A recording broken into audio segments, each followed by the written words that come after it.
Bonjour, bonjour, je m'appelle Annabelle et je vous souhaite la bienvenue sur ma chaîne. Alors il y a quelques jours, j'étais en train de méditer sur la parole de Dieu et je lisais Actes des Apôtres chapitre 12. Alors et pendant la lecture de ce chapitre 12 des Actes des Apôtres, je me suis retrouvée à avoir la voix qui craque parce que franchement, Dieu me parlait à travers ces passages de la Bible. Et je me suis dit, alors je vais partager ça avec vous ici et il se pourrait que ça parle à quelques personnes d'entre vous qui font face à une situation similaire. Alors sans plus tarder, je vais commencer à lire Actes chapitre 12. Je lis à partir du verset 1 et la version que moi je lis, c'est la Bible du semeur. Alors c'est le background story.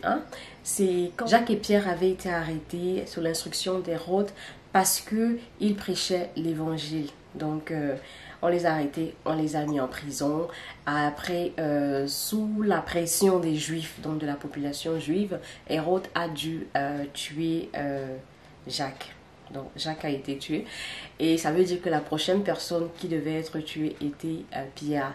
Et c'est à cet instant-là que l'Église s'est levée et a commencé à prier, à intercéder pour Pierre. Donc je commence la lecture. Vers la même époque, le roi Hérode se mit à maltraiter quelques membres de l'Église. Il fit tuer par l'épée Jacques, le frère de Jean. Quand il s'aperçut que cela plaisait aux Juifs, il fit aussi arrêter Pierre. C'était pendant les jours des pains sans levain. Lorsqu'on eut arrêté Pierre, il le fit mettre en prison, et le plaça sous la garde de 4 escouades de 4 soldats chacune. 4 escouades de 4 soldats chacune, ça veut dire qu'il y avait 16 soldats, donc 4 fois 4. Il voulait le faire comparaître devant le peuple après la Pâque.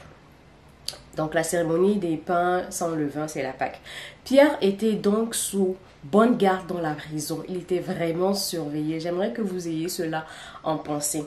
Alors, mais l'Église priait ardemment Dieu en sa faveur. Ça veut dire que l'Église intercédait pour Pierre. Pour qu'un miracle en fait puisse se produire pour que Pierre ne finisse pas comme Jacques, c'est-à-dire tué. Or, la nuit qui précédait le jour où Hérode allait le faire comparaître, Pierre, attaché par 2 chaînes, dormait entre 2 soldats. Et devant la porte de la prison, des sentinelles montaient la garde. Donc franchement, c'était impossible pour que Pierre puisse sortir de cette prison-là. Humainement parlant, c'était impossible. Retenez tout ça. Tout à coup, un ange du Seigneur apparut et la cellule fut inondée de lumière. L'ange toucha Pierre au côté pour le réveiller. « Lève-toi vite », lui dit-il. Au même instant, les chaînes lui tombèrent des poignets, c'est-à-dire les chaînes se sont ouvertes miraculeusement. « Allons, poursuivit l'ange, mets ta ceinture et attache tes sandales. » Pierre obéit. « Maintenant, ajouta l'ange, mets ton manteau et suis-moi. » Pierre le suivit et sortit sans se rendre compte que tout ce que l'ange faisait était réel. Il croyait avoir une vision. Ils passèrent ainsi devant le premier poste de garde, les postes de garde où il y avait les gardes, les sentinelles, puis devant le second, et arrivèrent devant la porte de fer qui donnait sur la ville. Donc, en ces temps-là, les villes étaient séparées par de grandes portes. Donc, quand ils dépassent cette porte-là, ça veut dire qu'ils rentrent dans la ville. Ça veut dire qu'il est sorti de la prison. Et celle-ci s'ouvrit toute seule. Ils sortirent et s'avancèrent dans une rue. Et soudain, l'ange le quitta, parce que l'ange avait accompli sa mission. Alors seulement, Pierre reprit ses esprits et se dit, « Ah, maintenant je le vois bien. Maintenant je le vois bien, c'est vrai. Le Seigneur a envoyé son ange et m'a délivré des mains d'Hérode et de tout le mal que voulait me faire le peuple juif. » C'est exactement à ce moment-ci là que j'ai pas pu me contenir. Le Seigneur a envoyé son ange et m'a délivré des mains de telle situation. Tu mets le nom de la situation là et de tout le mal que voulait te faire, que tu aurais pu subir grâce à cette situation là. Le Seigneur envoie l'ange pour te délivrer. Donc moi, ce qui m'a touché ici, c'est je traversais une situation où je ne savais pas, je ne voyais pas le bout du tunnel. Franchement, humainement parlant, c'était une situation impossible que je puisse m'en sortir. Il n'y avait pas d'issue, il n'y avait pas de solution. Je ne trouvais pas de solution. C'était quelque chose que je ne pouvais pas faire de moi-même. J'avais besoin d'une aide. Voilà, c'est ça. J'avais besoin d'une aide. Et je me posais des questions. Je me dis, mais quoi? Je me suis tellement posé des questions qu'à un moment, j'ai arrêté de me poser des questions parce que je me suis dit, en fait, non, je ne peux pas, en fait. J'ai besoin d'être aidée. Et pendant que j'étudiais la parole de Dieu, je suis tombée sur ce verset et j'ai coulé les larmes.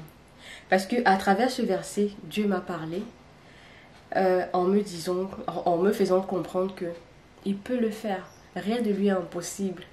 Il peut le faire. Quitte à envoyer l'ange pour que l'ange vienne me délivrer. L'ange, ce ne sera pas forcément un ange comme là. Il peut envoyer quelqu'un, un être humain, à venir m'aider dans cette situation-là. Quelqu'un qui a des connexions, quelqu'un qui a le bras long, m'aider dans cette situation. Parce que de moi-même, je ne pouvais pas. Et ça m'a touchée. Dieu est notre Père. Et il veut notre bien. Il veut que nous vivions une vie paisible, une vie qui l'honore, une vie qu'on profite de la vie en fait dans sa plénitude. Donc il y a des situations où tu te trouves et puis tu te demandes mais comment est-ce que je fais? Pourquoi est-ce que ça m'arrive et comment est-ce que je fais pour m'en sortir? Ne t'inquiète pas, fais-lui confiance, il va te faire sortir de là. Donc ça m'a mis un baume dans le cœur, je me suis sentie bien, j'en parle et juste voilà. On continue la lecture.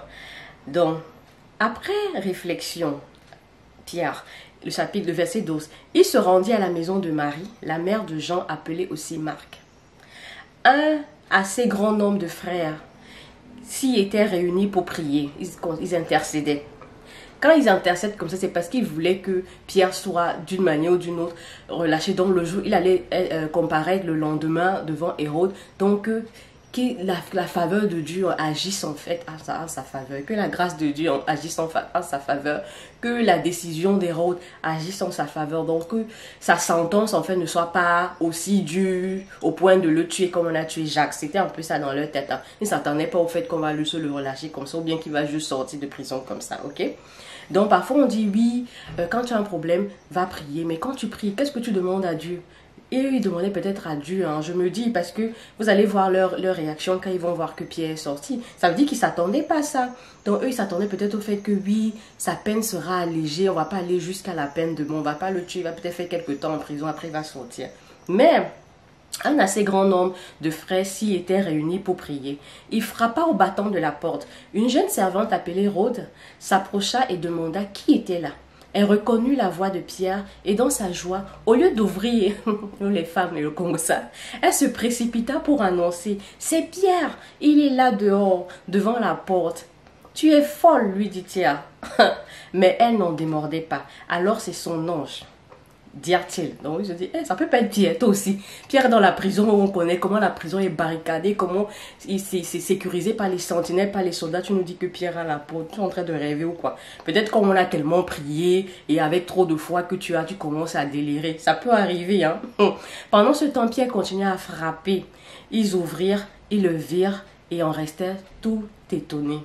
D'un geste de la main, Pierre leur fit signe de se taire et il leur raconta comment le Seigneur l'avait fait sortir de prison. Ah!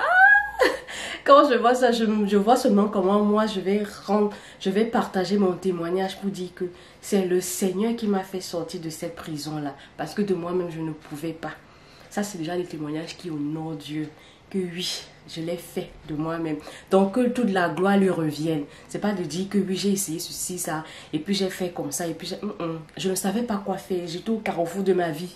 Et puis il y a quelqu'un qui est venu m'aider. Le Seigneur m'a aidé. C'est le genre de témoignage qui l'honore. Je ne dis pas que les autres témoignages, ça l'honore pas. Moi, je dis, ce genre de témoignage, non seulement ça l'honore, mais ça booste aussi la foi d'une autre personne qui va se dire, ah oui, tout est possible avec Christ. Vous comprenez? Donc, il ajouta, faites savoir tout cela à Jacques et aux autres frères. Ensuite, il repartit et se rendit ailleurs. Quand le jour se leva, il y eut un grand émoi parmi les soldats. Donc, là, Pierre a fini de parler et puis il est parti. Le genre jouait maintenant le... genre, Jésus trouve, genre, il se sentait, oui, le Seigneur l'a fait aller maintenant annoncer partout. Donc le jour se leva maintenant, on repart à la prison. Il y eut un grand émoi parmi les soldats où donc était passé Pierre. Hérode le fit rechercher, mais on ne le trouva nulle part, bien évidemment, parce qu'il n'était plus là. Alors, après avoir fait interroger les gardes, il ordonna leur exécution. Donc, c'est eux qui sont finalement morts à la place de Pierre. Ensuite, il quitta la Judée pour se rendre à Césarea, où il passa quelque temps.